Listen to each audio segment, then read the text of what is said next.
Welcome to Putting It Together, the podcast that goes through the entire body of work of Stephen Sondheim, show by show and song by song. My name is Kyle Marshall, your self-described Sondheim expert. We're still in this period of time between seasons. I'm in the very, very beginning phases of trying to construct what you're going to be hearing next in the upcoming months. But in that time, I've also done a couple of interviews that you're going to be hearing over the next couple of weeks.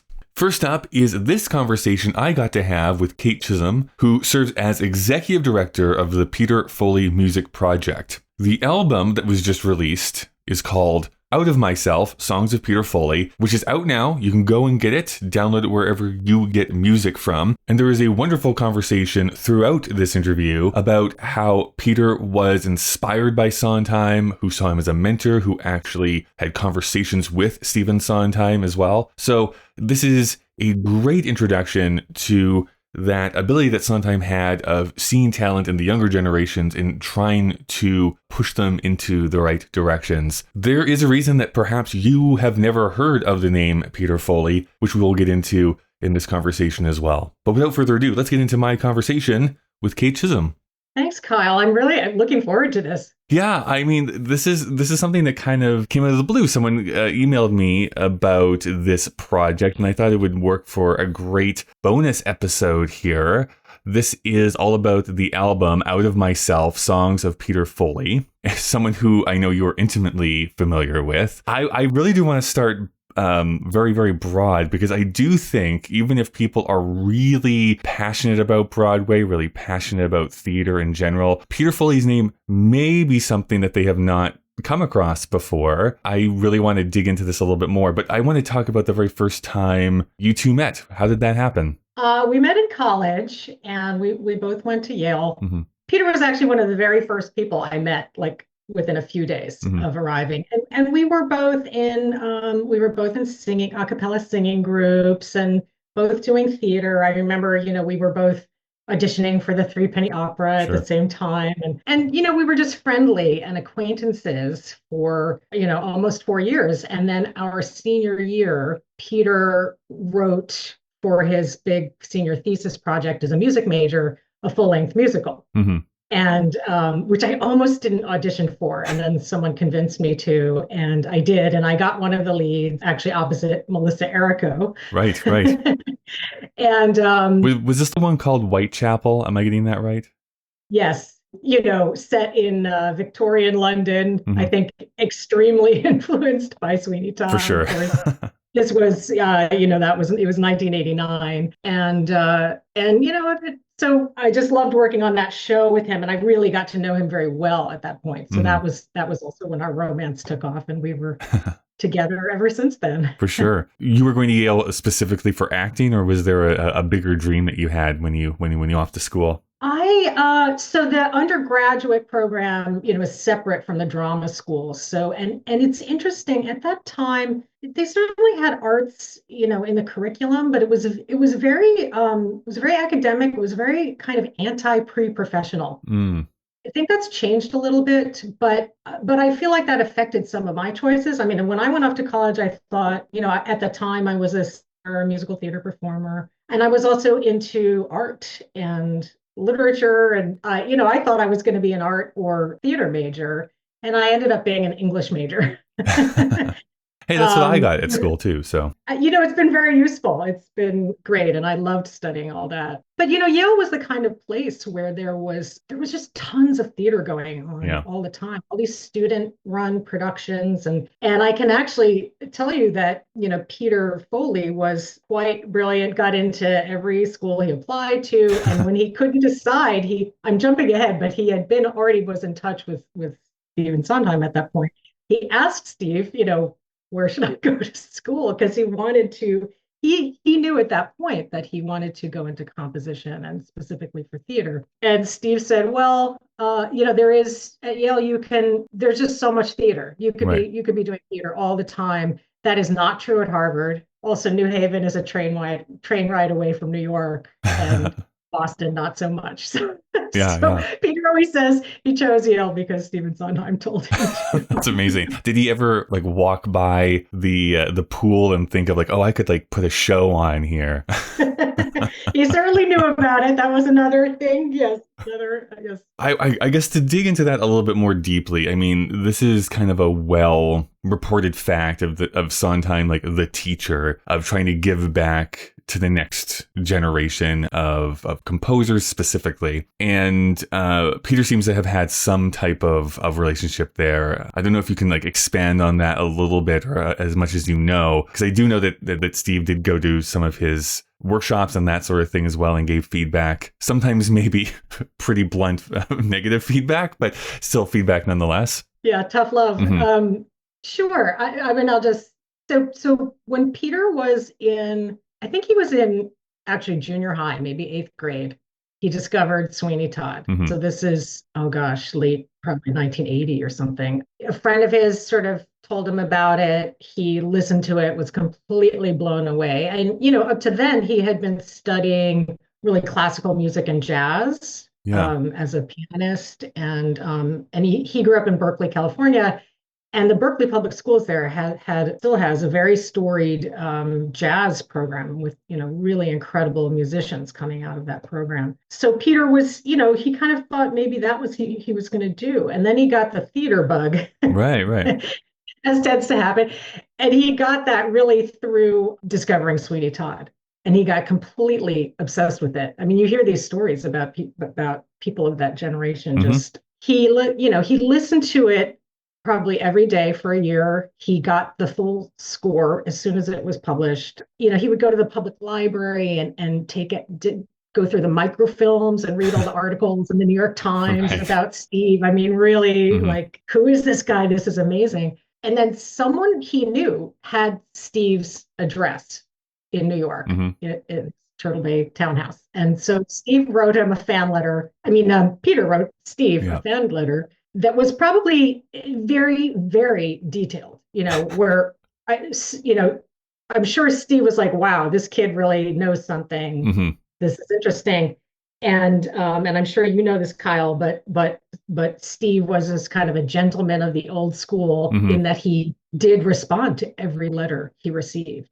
And sometimes sometimes it would be 2 sentences. Sure. But he did. I mean, I have a box of letters here. So they started this correspondence when Peter was still in high school. And then when Peter did his, you know, college trip east, looking at colleges, I think that was 1984. And Sunday in the Park with George was running or opening. And Steve arranged tickets for Peter to go see that. They met up and they just really hit it off. I mean, both just brilliant minds. And so that started, I mean, that kind of cemented what was just a, you know, letter writing correspondence. I think that's wonderful. I think that I don't know. I know that this is somewhat like a romantic notion, like capital R romantic notion. There can be someone that is both brilliant, but wanting to support the next generation. I find that there is in other trades and other disciplines, it seems like you have to keep all that knowledge close to you. You're so afraid of like losing your spot sort of thing. So to have someone like, nah, you can just like, let's just talk about things or let's just, you know, explore this area together. Yeah, absolutely. And you know, Steve was, you know, I don't know if this was a stated official policy, but Peter always said that, you know, Steve was very clear that he did not endorse shows. He did not, which I think was very smart of him. But he did get behind, you know, young writers and tried to encourage them in certain ways. And, you know, but also at the same time had his very, very personal, clear opinions about everything. Sure. A certain kind of orthodoxy there. I often refer to his 2 collected books of lyrics, right? And I've had discussions with other people, guests that are on this show, about his very specific idea of what a good show is. And, you know, sometimes it's okay to disagree with that orthodoxy, but like, you knew, like, this is what he considered to be great and what he considered not to be great. Yeah. I actually have a little story very related to that, which was, little later in time. Mm-hmm.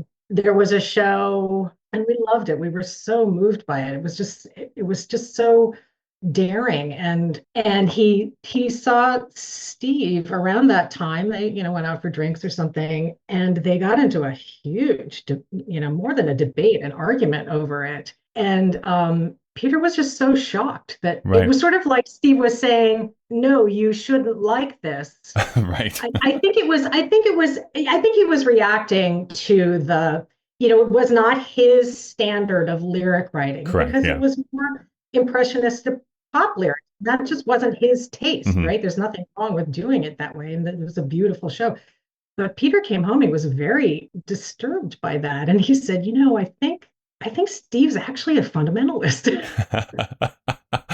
when it goes to musical theater, which is not, we think of him as so daring, adventuresome, and, Mm-hmm. pushing the form with the subject matter and the style. But on a craft level, he had a very, very specific standard for himself and for others' work too, I Yeah, think. 100%. I actually think what's such an interesting call out about Peter. This is this New Yorker article back in 2023 written by Adam Gopnik, but he did some interviews with Peter, and it's in this article that it's kind of revealed from Peter's point of view, even though he was devoted to writing a lot of theater music, he did some cabaret songs and some other stuff as well. He eventually came to this realization that's like, I think I like Stephen Sondheim shows. I don't think I really love musical theater as a form necessarily. Like every few years there's something, that pops up like, oh, okay, that's really interesting. I really love that. And I get obsessed with it. But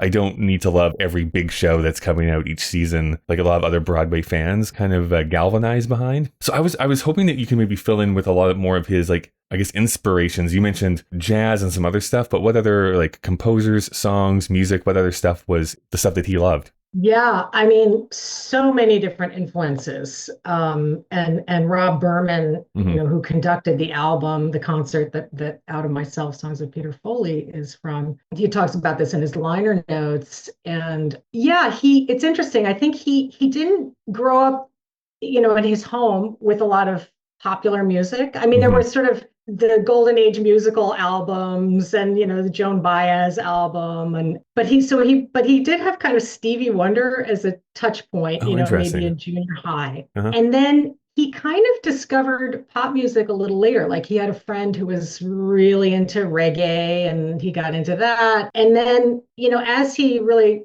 did get into pop music in high school and college, I would say, Peter Gabriel was a Hmm. big influence. U2, Prefab Sprout, which I know there's someone out there making some connection to Sondheim there with that Yeah, group, and Kate Bush. for sure. These were big influences when we started writing our show, The Hidden Sky.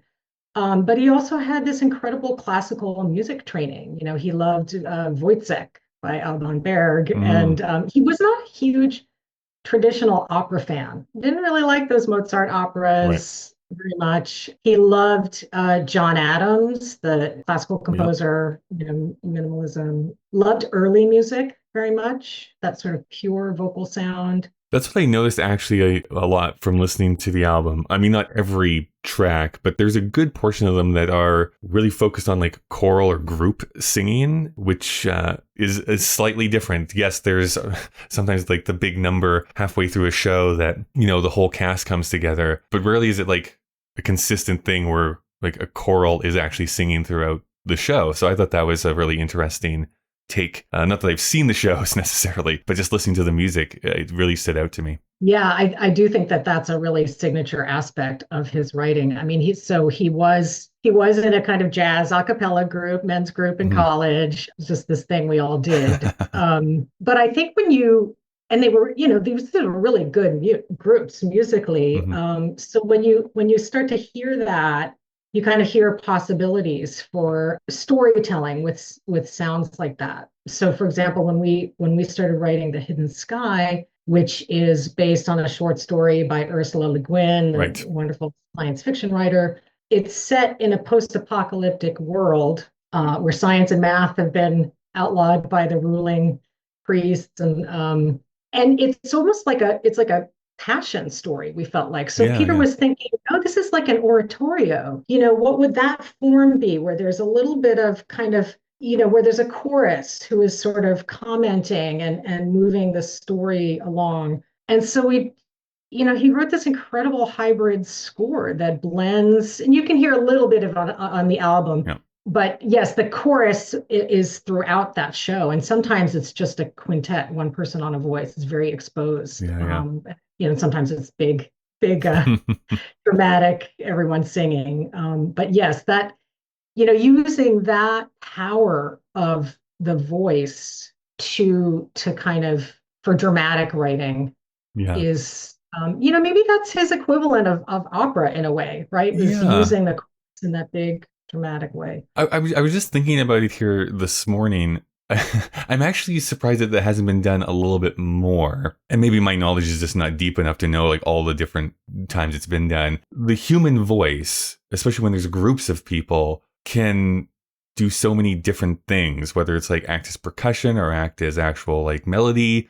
So I think it's like there's such a, not just a richness, but there's a complexity. You can do different things with groups of people to emulate different sounds and moods and stuff like that you'd think it would be done more often, where groups of people act as both the orchestra and the singers. Oh yeah. Mm-hmm. Yeah, no, I completely agree about the power. I mean, I do think when it's an interesting thing when you're putting a show on stage, there are all these factors that come into play when you're casting. Mm-hmm. And it's actually been challenging casting The Hidden Sky because of that choral element, because we want people who are kind of real on straight stage and have a, wonderful stage presence and can play their little roles and Mm-hmm. contribute that way and move well. There's not a ton of dance, but there is some. But then be able to handle these pretty crunchy harmonies, Yeah. one on a part sometimes. And that is a tall order. I not that many people can do that. And I think because we had this incredible a cappella experience, we just thought, oh, there are a million fantastic singers out there who can handle stuff like this. But then when you're trying to bring all the other pieces together, Yeah, right. it's challenging. And then of course, larger groups are just expensive. That's also true. The realities of putting theater together. But before I forget to mention it, because it's so rarely that I get to have both passions meet at the same point. I know that within like the science fiction fan community, Ursula K. Le Guin is like a very well-known name. But for others, like I really recommend people check her stuff out. I think it's a very unique, different take on science fiction most of the time. People should go read more Ursula K. Le Guin. Absolutely. Huge fan. And I she called a lot of her work psychomyths. Yes, right. There's a mythical quality to it. It's not all sort of, what we think of as these contemporary dystopias. I mean, some are, or utopias, but she creates these other worlds that are always a reflection on our own society. And, it's interesting because The Hidden Sky, is post-apocalyptic. It's based on a short story of hers called The Masters. And in that short story, which is very short, and we created this full-length show out of it, she refers to the apocalyptic event as the capital H hellfire, but she never explains what it was, and that's sort of part of the intrigue of the story. And so we know it's a misuse of technology, but it's interesting being children of the 80s as we were writing it. We always thought, oh, it's nuclear winter. This is when like we're all just going to do ourselves in by dropping nuclear bombs. But then in recent years, I've been thinking, oh, it's climate change. Yeah, sure. Yeah. So it is sort of timeless in that way. Yeah. But yes, her Earthsea trilogy was a huge phenomenal on Peter. Beautiful books. Now, I could be getting this wrong. It was, is The Hidden Sky the one that did have a professional production behind it? Yeah, we won the Richard Rogers Award, and we did a kind of workshop reading in New York, which Steve came to. Right. I think he came to the first performance, and these are just sort of presentations, right? Yeah. And afterwards, I think he had to run, but maybe he called Peter, and he basically said, fabulous work, incredible work. I think you should abandon it. Right. And this is after we'd already been working, 3 or 4 years on this show, because musical theater development takes a long very time. long time. Yeah. And that was just so devastating to Peter. I mean, we carried on and it was interesting because so Peter wrote that show in college, Whitechapel, which was very, not completely derivative, but very influeed by Sweeney Todd. Yeah, it's about Jack the Ripper, basically, correct?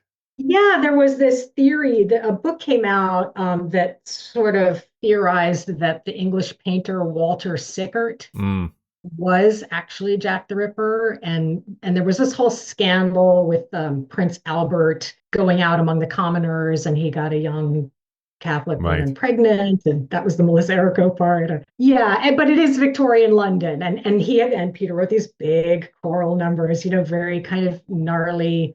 Some of it very dark music. It was a huge success in college, but it was but I think Peter realized this is sort of my trial piece in a way. Yeah. So Steve really encouraged Peter after Whitechapel. Peter was in the BMI workshop, writing songs, sending everything to Steve. And Steve would say, these are terrific, but you really need to find your own voice. Right. Yeah. And that was that's a theme in sort of some of these letters. And so Peter kind of went out on a big limb writing this show, The Hidden Sky, which was really outside the box at that time. And so it was really hard for him to hear that from Steve after that workshop. And I think Steve he was really saying, there's no path forward for this show. He wasn't saying, he thought it was terrific. He thought Peter was a terrific writer, but just, this is not going to get you anywhere, move on. But we very quickly got interest from the American Music Theater Festival in Philadelphia, which unfortunately no longer exists, but they were a really adventuresome company. I mean, they did the first production of Floyd Collins. Right, yeah. And they did, Gospel at Clonas, and they did Laurie Anderson things. And, they were just really, it was a very exciting place. So we were thrilled. And they didn't, we did more development with them. But they just said from the get-go, we want to do this show. We think this score is amazing. So that was quite thrilling. And we worked on it, for a few years with them, and had a big production in Philadelphia in their new theater. And that production was a little fraught. Neither Peter nor I felt that it really was the show that we had written. It wasn't wildly off, but that was challenging. And some people came down, like Mary Rogers I think was, she was on the Jonathan Larson Award Committee. And so she had discovered Peter's work that way. And she came down, Ted Chapin came down. And, it was hard because I think Peter felt like this isn't really the show I wrote. So it kind of, that show languished for a little bit, but we did our own rewrite on our own terms, and we had another little production, and then we did it again in New York in 2010. This is going to be the impossible question to answer, I suppose. But as you kind of just pointed out there, having done my minimal amount of research, Peter was championed and upheld by some pretty giants within the theater community. Do you have any thoughts yourself about why he didn't break out more? This is kind of a existential question. Yeah. That I think haunted him for much of his professional life. I think The Hidden Sky took a long time to write and get on, and it was just honestly a show ahead of its time. Things have changed so much in musical theater in the past, I'd say 10 or 15 years. But in the mid 90s, other than Sondheim and a few outliers, it was pretty formulaic. The commercial theater was very stuck in a formula. Mm-hmm. And it's specific. This sometimes gets me in trouble a little bit, but I'm fine taking this shot, especially during that time. I feel that there was this crystallized, what I call Broadway sound. It just a lot of shows started to sound the exact same. So yeah, anyways, I totally get what you're saying. Yes, and even the vocal production sound, right? And Peter was not interested in writing anything that sounded like the vocal style of Les Mis, let's just say. So that, and then that whole experience, honestly, in Philadelphia, that really it took him a few years to get his mojo back and want to write again. And then he got some commissions. He got a commission to write this show. There was, what was it called? Some initiative at Signature Theater in Right. Virginia, and got the rights to adapt this lovely British novel, coming of age story, where he could do some lovely sort of 1930s jazz and English pastoral music, and Peter was also a big Benjamin Britten fan, and Vaughan Williams, sort of those reimagining those beautiful folk songs. And so he was excited about that musically, and they developed it, but then Signature wasn't able to program it, Right. and they lost the rights. So that was like, it's a whole show that just couldn't go anywhere. And at the same time, he was started working with some friends on this crazy original idea about the 17th century Dutch tulip mania, Right. Yeah. Yeah. which has some wonderful songs in it. But again, it's a big show. It's just, you just cannot, All those you can't put a tulips too show that out you have to there. get. Yeah. But you just can't have a 25-person cast unless it's, one of these, I mean, with an original show. Yeah. It seems like it has to be an adaptation of a movie, or, a known property, or a jukebox musical. It's just hard. It's a hard business. It's very expensive. Yeah, and then it's so interesting how these shows change over Yeah. in the zeitgeist over time and become, you think about the history of Steve's work and how it was not a given that they were all going to succeed, and some of them didn't. And it's only really in the last maybe 20 years that these have become like the canon, Mm-hmm. right? Well, yeah, I think especially, I was going to say, not every show, but definitely like a late era Sondheim, like through his 80s and early 90s output. It's interesting because he gets this repeated thing of there absolutely is like this rabid, like small fan base. And then a lot of people being like, I don't know about this one. Maybe they've overextended. And then, yeah, it's like the 20 years later, it's like, actually, this is great.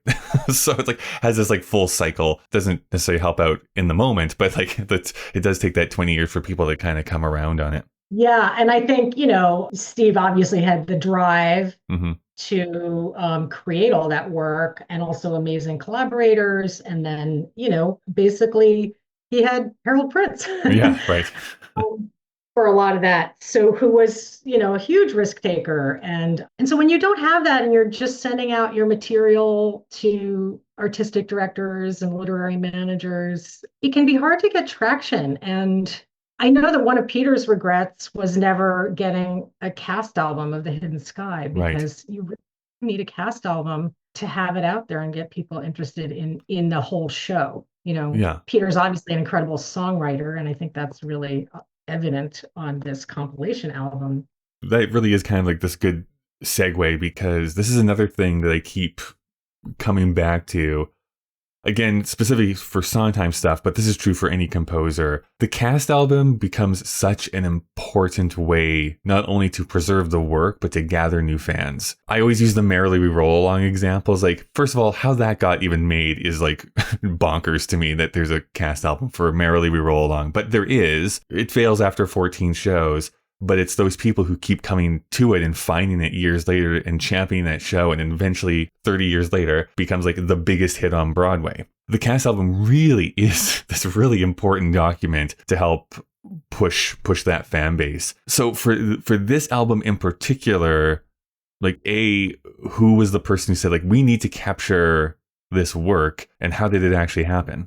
So Peter passed away Mm-hmm. in 2021 after about 10 years with a rare cancer. When he started hospice, well, let me just say, he and I had an incredible community of friends Mm-hmm. and colleagues just from different parts of our lives. And when Peter kind of shared with his extended community that he was starting hospice, a few close friends and I, including Manoel Felciano, Mm-hmm. who was also became friends with Steve when he did Sweeney Todd on Broadway, and he and Peter were very close friends and have bonded on that over the years. But we thought, oh my gosh, we could we do a concert or, and I was in the middle of this impending loss and Hmm. caregiving, and I said we cannot do a live concert, and I also knew that anything what we threw together that was not at a high level musically would not be Right. giving Peter what he needed and wanted at that point. So we landed on just doing a virtual listening party of demos and some live recordings of Peter's songs, and he did put together some really great demos over the years, and it was such a moving experience. And we at the end of it, it just felt like, oh my gosh, the scope of this material is so strong and powerful, and the range. And within a few months, some of those friends and I were like, we need to start a nonprofit to get Peter's work out into the world. Yeah. And so we started this thing called the Peter Foley Music Project. It's a 501c3, and our mission is to support performances, recording, and publication of his works. And so in 2023, inspired by that virtual listening party, we put together, this large scale concert and symphony space in New York City of, very similar program, but this time I enlisted Rob Berman, the wonderful conductor, Hmm. and an old friend to get involved. And Rob was so brilliant at reordering things to create the right sweep for the Right. concert. It was great. And we recorded that concert, knowing that we needed it as an archive, and we could rebalance some of the sound for the video if we need to. And once we started working on those remixes, the sound was so good. Yeah. Yeah. Live concert, that we thought, oh my gosh, we should turn this into an album. And Rob and I, continued to work on it, shaping it, and again rearranging a few things. And so that's how it came to be. It's been maybe a 4-year gestation process. Yeah. I mean, again, having listened to the full album here, there are quite a few tracks where I am. So this is all live performances, because it does, like, the sound, like you said, is really well balanced for a live album. That kind of shocked me. So again, another impossible question, but is there a song for you that stands out within this collection? Oh my gosh, stands Or out, stands songs? out You can pick a in few. what way? Or like, what are my favorites? Yeah, yeah, basically. Oh my goodness. I should also point Well, out too, former guest Sam Seamock is performing on this as well too, so he does oh a good. great job. Oh yeah, Sam. That I was. I guess Rob brought Sam in because he was working on the Into the Woods Right. tour in time. Sam was wonderful. And what I didn't know about Sam was he. I mean, he's a beautiful singer, but he also has this incredible voice as a narrator. And it just Yeah. turns out that he two of the songs he's in three, I think, in the album, but two of them have narration, and it's so thrilling on the recording to have such a beautiful speaking Yeah. voice, Yeah. giving meaning to those words. Because again, it's just not something that everybody does well. It's true. Yeah, Sam was great. I do feel like, I mean, our opener and our closer Mm. are which really actually bookend Peter's career. So the first song, "The Hidden Sky," is the title song from that first big, professional show, that just conveys the longing and the wonder and the discovery of this kind of new powerful experience. And then these two characters sharing, that they Yeah. had this similar experience the first time they ever saw the clear sky, because they live in an overcast post-apocalyptic Right. world. But then at the end, the chorus comes in, and it's funny, when I was listening to the masters of Hmm. this. So we worked on the mixes over several months, got the masters, put my headphones on, and I listened to "The Hidden Sky." And when it got to that big ending, when the chorus comes in, I just felt like, oh my gosh, this is the big U2 moment. Right. Right. What Peter was always going for. And now I could actually hear it that way. But there's just kind of this youthful, and it made me taller, and it made me smaller, and it made me tremble, and it made me stumble, and it made me fearless, and it made me foolish. That may not be all the correct order, and it made me want to fly out of myself and into the hidden sky. and just that kind of youthful longing to embrace the whole world and take it all in and experience the highs and the lows. And I think that was and Peter wrote the lyrics for that too. So that's very quintessential Peter Foley. And it made me braver, and it made me taller, and it made me tremble, and it made me smaller, and it made me ramble, and it made me laugh and cry, and it made me holler, and it made me quiver, and it made me fearless, and it made me stumble, and it made me foolish, and it made me want to fly out of myself and into the hidden sky.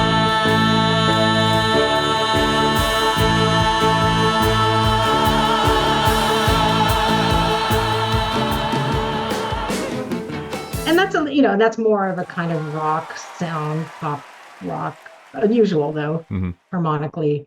And then all the way at the end, we have this song Yellow Field, which is a duet from the show The Names We Gave Him, which Peter wrote with Ellen McLaughlin, who's a wonderful playwright, lyricist.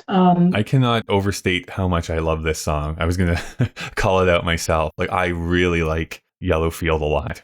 Thank you, Kyle. I mean, it is, I think everyone responds that way. It's, it's very poignant. It's basically this amnesiac veteran of World War I who has the whole show is his doctor working with him, trying to recover his memory, but then also all the sort of the women in France who have, I mean, World War I has 750,000 missing. Right. All these people who are in this kind of grief limbo.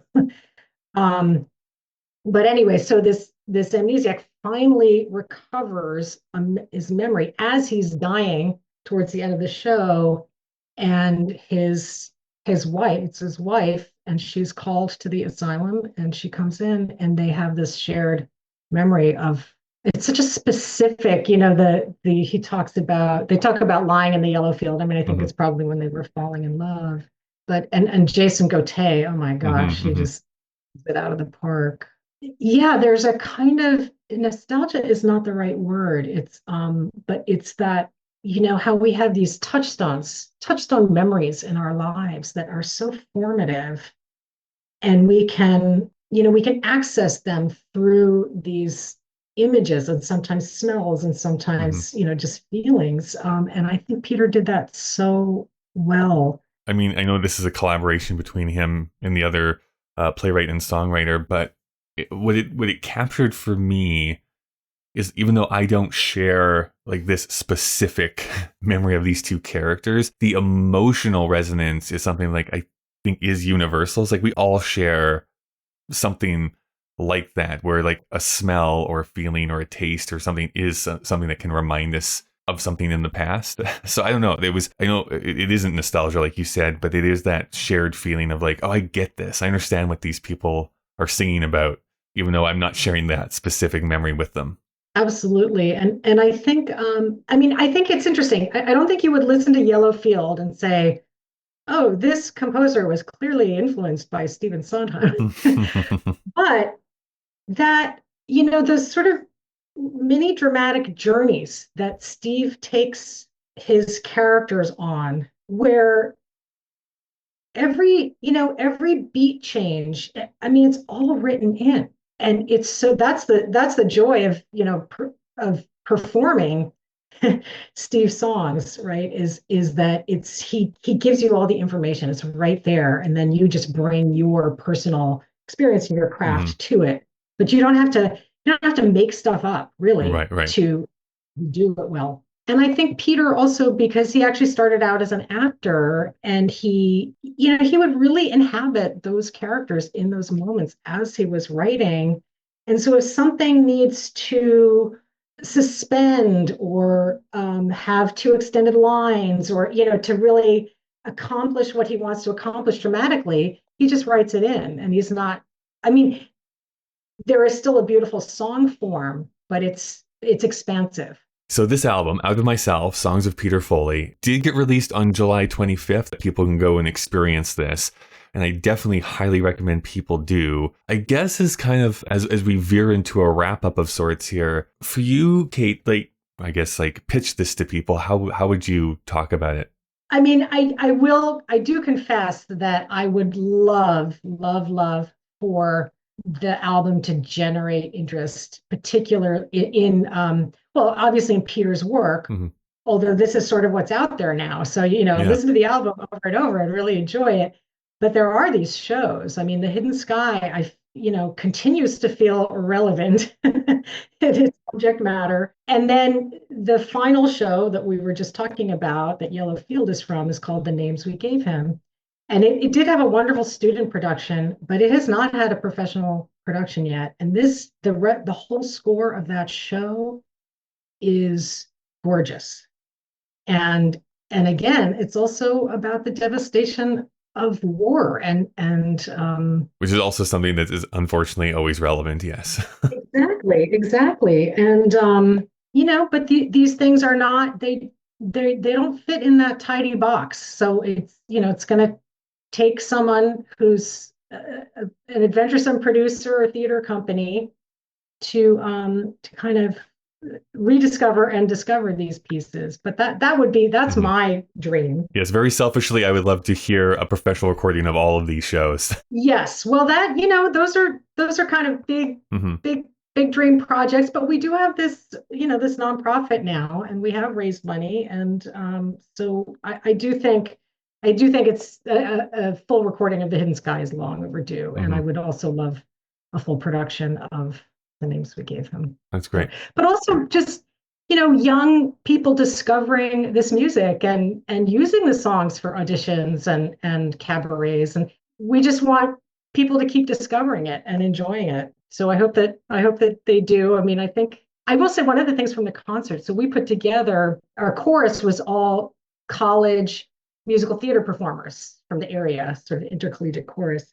And one of the things I loved the most about doing that concert was how fired up and inspired these young people were about this music, discovering it and getting a professional experience like that. And so we'd love to see more of that too. That's amazing. Well, Kate, thank you so much for taking some time out of your day to come and discuss this. Like I said, this album is now available for people to go and listen to, download, purchase. So I'll put those links down in the description of this episode that people can easily find and follow through. Any last words that you have, Kate? No, this is, I mean, there's so much depth to the influence that Sondheim had on Peter's work. And I think it's that Peter said something interesting at one point, which was that, of course he admired the lyric craft and everything, but that he felt like he had almost a kind of mystical connection to Steve's harmonic language. Interesting. It was almost like he would be reading a score and anticipating, interesting chord changes and stuff. It's just like it was almost his language. And so this album, I don't think you're going to hear a lot that makes you necessarily directly think of Steve's work, but and there were so many influences. But I think in terms of the level of craft and the extreme attention to detail of setting, the way the lyrics are set in the music is so yeah, I mean that was a thing. That was a thing that I kind of noticed right away, is there are just those certain composers, and Sondheim was a huge champion of this, of making it feel so natural of how the lyrics fit into the music itself, rather than trying to force it or trying to like take shortcuts and stuff like that. And this is a great example of that. It's like it just fits on the music so well. Yes, and I just quickly, we had a little kind of virtual release party last week, and Rob Berman made these just such astute comments about Peter's work, but he was talking about the thousands and thousands of choices that a composer has to make. to create a piece of music or, full-length show. That the magic of Peter's work is that, and everything in Peter's work is very, very well thought out, but ultimately it sounds effortless, which is what you're saying. There's just this perfect marriage. It's just these lines just float. And, that is, I can say as Peter's spouse, creative partner, he did put in thousands or millions of hours,